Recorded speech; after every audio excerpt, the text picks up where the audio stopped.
Mojca in Toni, hvala za ta topel sprejem na vajno posest. Krasno, čudovito, taka mehka energija, cel ta početrtek. In tu se je zgodilo, evo, po 2 letih tukaj, ko smo se pol spogledala in smo rekla, to je to.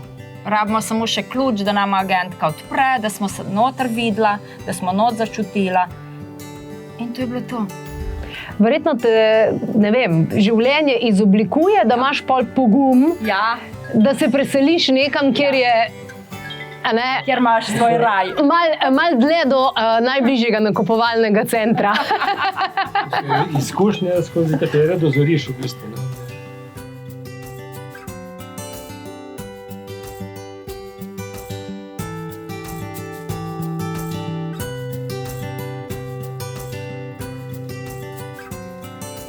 Kaj je bilo mogoče najlažje spustiti, ker televizija vem, da nimata? Že prej nismo imela, že na prejšnji lokaciji nismo imela televizije. Jaz čisto nič ne pogrešam. Nič ne pogrešam. Včasih greva recimo v Ljubljano ali pa v Zagreb, recimo, da greva v kakšno staro mestno jedro.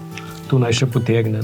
Recimo naredijo enodnevni izlet, pa greva zjutraj na vlak v Ljubljano, pa smo tam recimo v tem starem mestnem jedru, tam je še ena taka duša mesta, ki se ga da prenesti. Ti nakupovalni centri pa to pa ne pogrešam. Pa obiščeva prijatelje, v Ljubljani pa se malo dobiva, v Zagreb pa Split, Zadar, ta stara mesta.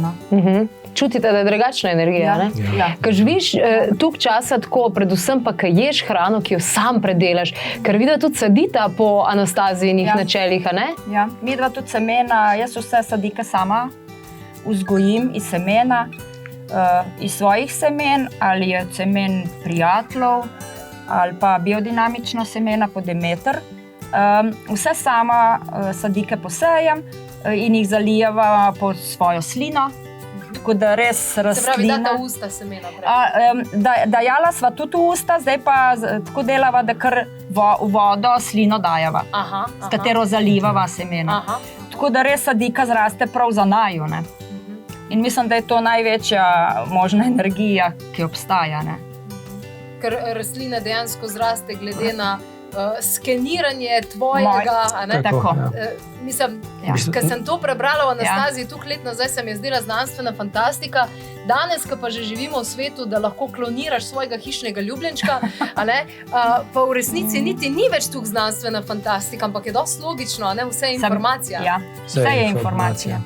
Tudi to, da se dotikaš rastline, da se z njo pogovarjaš, da si vsak dan že ko hodiš z rastlinicam, da jo občudujem, kako si lepa, kako si zrastla, pa kaj si mi dala, hvala ti. Nek spoštljiv odnos do vsega svetega, ki je okrog nas, do vsake živalce, do vsake rastlince, do vsakega drevesa, do vsega. In to je to zdravje. Predvidevam, da ne ulovita ravno vsako sezono nekih prehladov, pa grip, pa vsega ostalega. Pa a veste, da je korona bila vmes? Ne veva. Mislim. S prehladi so končala kakšne 3 leta nazaj v bistvu.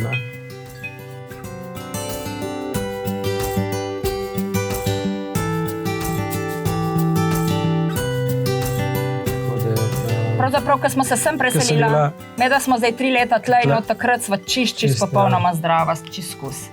Na prejšnji lokaciji smo bila še tako, sem pa kaj prehlajena ali pa kaj tazga, drugače pa ne. Tle pa čist nič. Res najščit energija tega prostora. Zelo močen stik imata tudi z živalmi. Ti, Mojca, si se sploh že prej ukvarjala v resnici z živalmi, s psi, a ne? Se jaz tudi. Ja, on tudi, ja. Oba?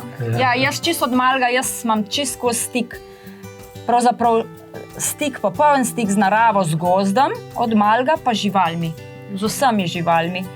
Imam en tak občutek za njih, ko včasih nekdo reče, sem govoriti ne zna, ne rab, jaz rečem, se ti vse pokaže. Jaz čutim, vidim, tudi veterinarju včasih, ko sem palala psa, mi je rekel, kako si pa vedela? Pa vem, pa se čutim, se vidim psa, da je nekaj narobe. Tako da Ja, jaz imam to od malega. Brez živali ne obstaja svet zame, res ne. Živali so moj svet. To ni videla, sta se preko psov sta se spoznala. Ja. V bistvu, jaz sem kontaktiral šefico njeno, ki je prodajala pasjo hrano. Bila ona pač zadolžena za Dolenjsko. Tako so se v bistvu spoznala, ki sem pač tam hrano imel. Ja. Kako je bilo? Ja, lepo, ne? Se pravi, živali so vaju skupaj pripeljale na nek način. Ja, to je.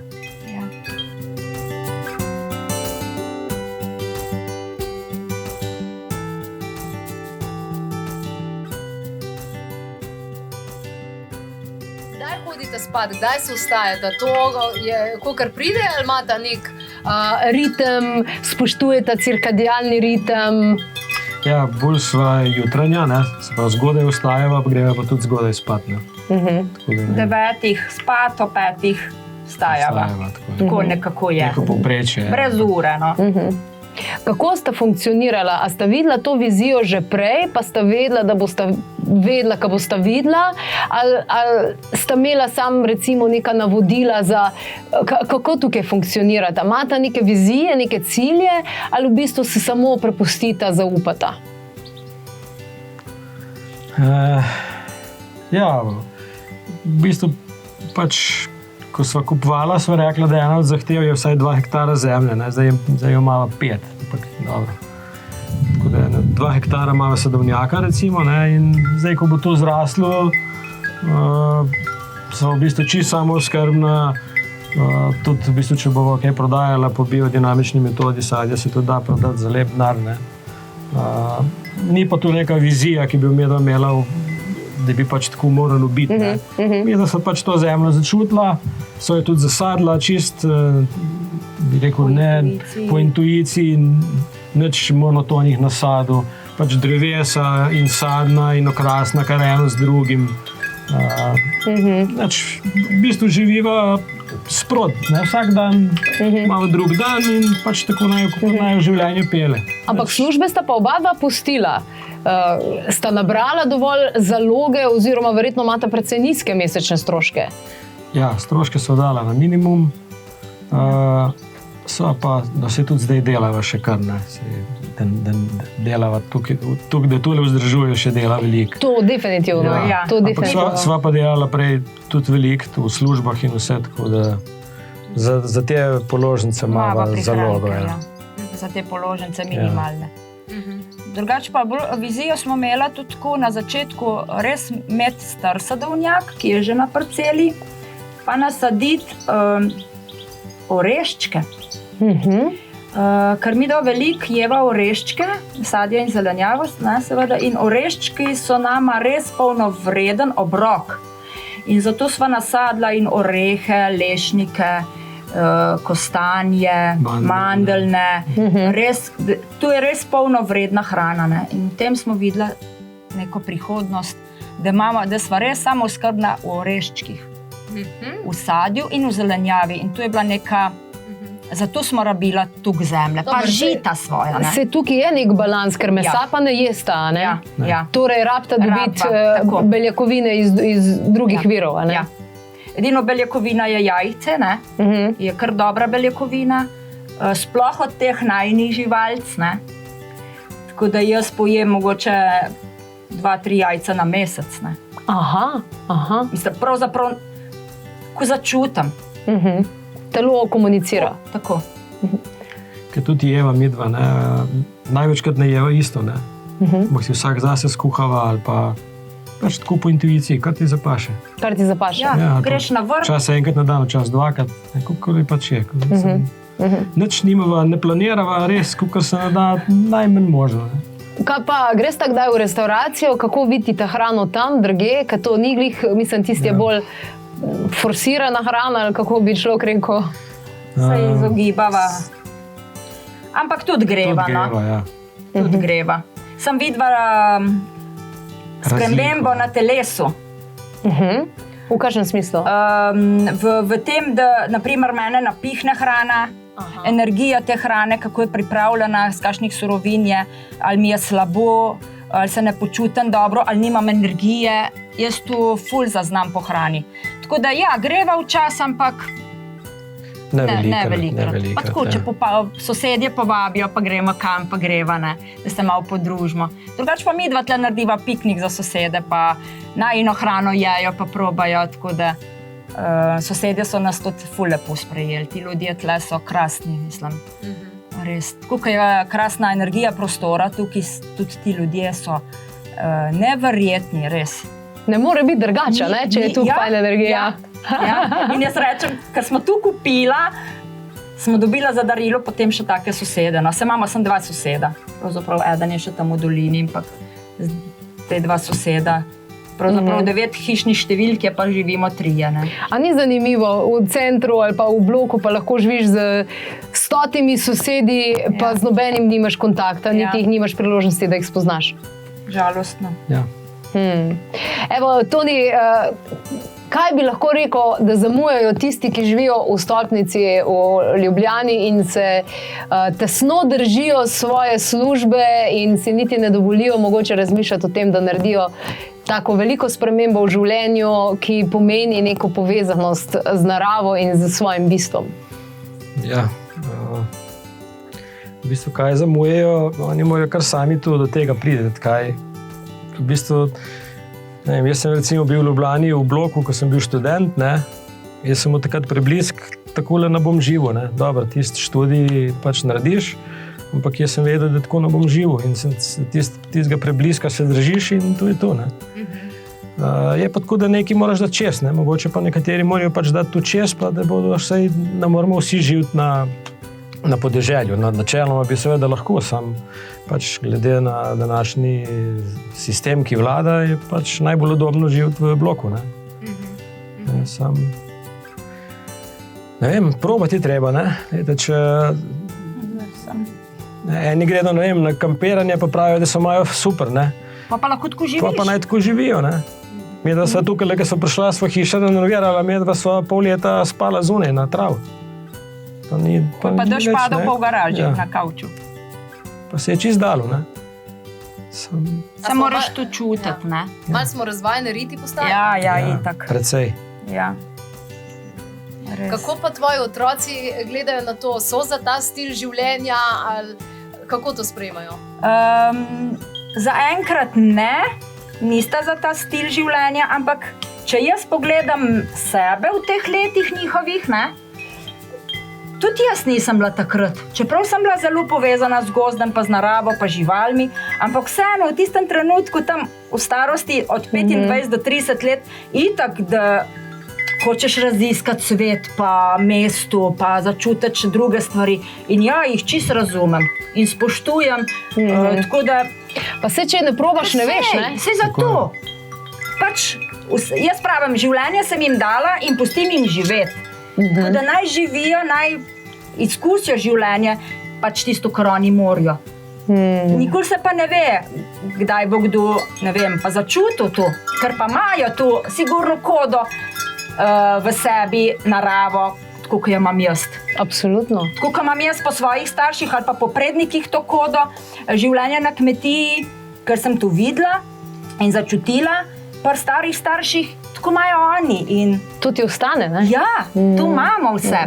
Čeprav je to neka nova zgodba, Videla tudi, ko sta se poročila, sta si nov priimek zbrala. Ja. Ja, v bistvu čist nov začetek. Tu smo v bistvu, ko smo tukaj, itak smo morala papirje rihtati zaradi naslova, in smo pa se še poročila in priimek zrihtala in vse v bistvu na en dan na občini. Sva pa priimek dala narediti v bistvu po najinih horoskopih oziroma datumih rojstva. In nama je bil ful všeč, tako da je res pisan, se mi zdi, za naju.